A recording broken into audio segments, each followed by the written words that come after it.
Hey, it's Bryon Lape back with some more things about changing your life for the better. And here we have from getpocket.com another article on how to beat procrastination, something I still suffer with even though I'm in my 50s.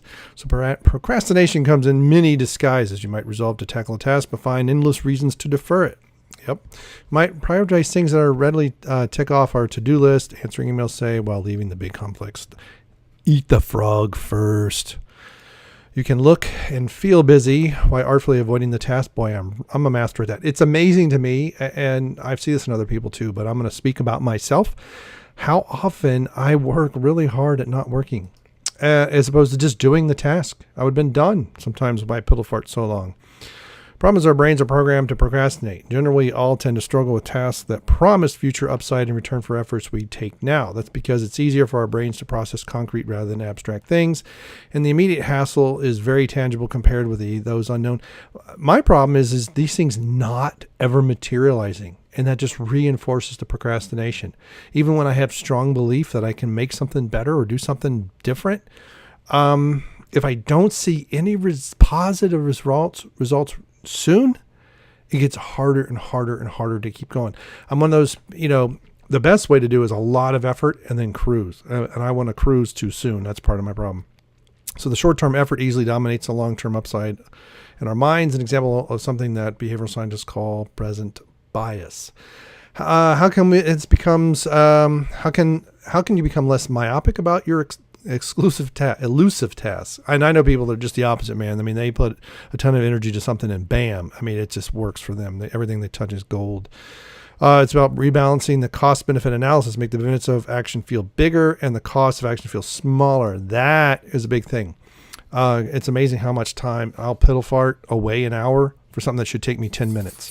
If I just did it 10 minutes and I got 50 minutes to piddle fart somewhere else. So I need to do that backwards thing. I got a little drink, a little hoarse today. Sorry about that. Visualize how great it will be to get done.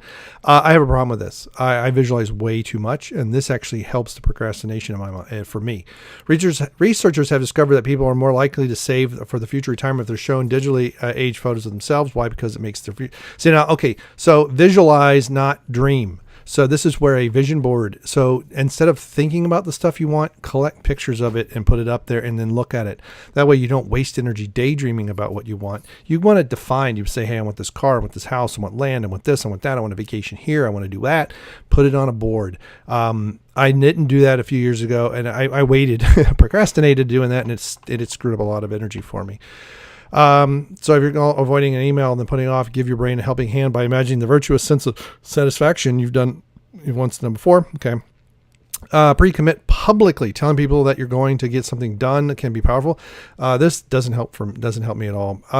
People that I know tend to, because they know me too well. Oh, he's just boasting. Oh yeah, whatever, Dad. Well, we'll know you'll get to it.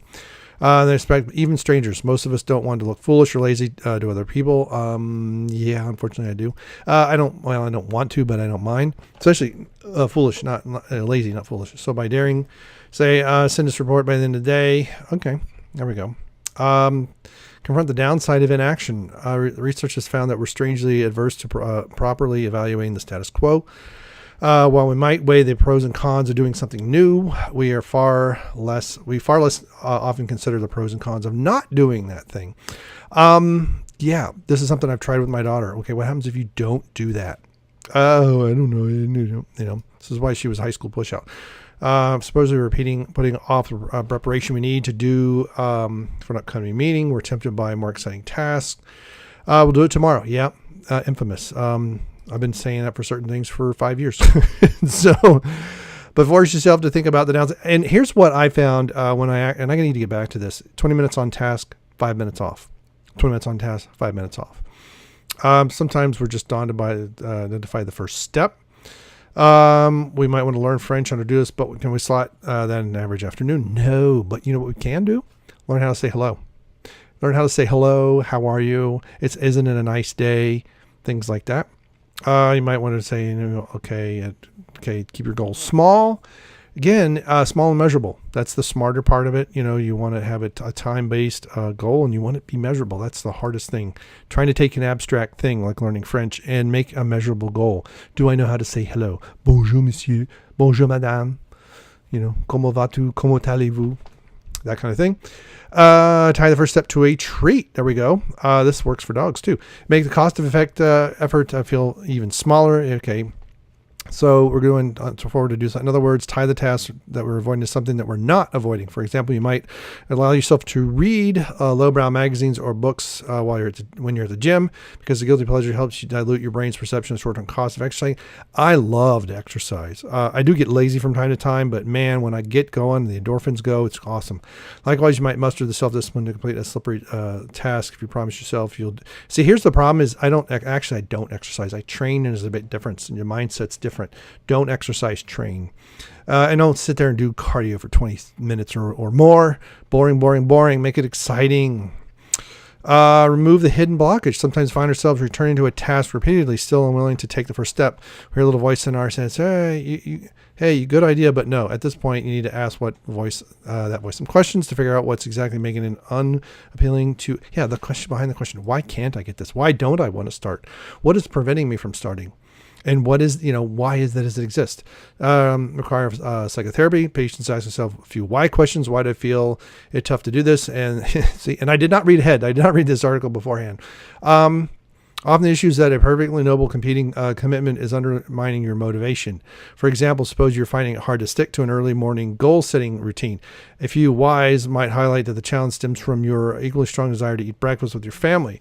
Once you've made that conflict more explicit, it's far more likely that you'll find a way to overcome it, perhaps by setting your daily goals the night before or your commute into work. So that's good. Yeah, identify it. That's probably the best one here, is that right there. Why can't you get to something? And that could be, things that come up. Maybe people ask you questions. Maybe just schedule a meeting with yourself for half an hour to get some work done.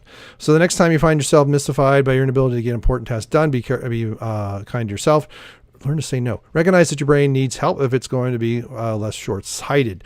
Try taking at least one step to make the benefits of action loom larger, and one to make the cost of action feel smaller.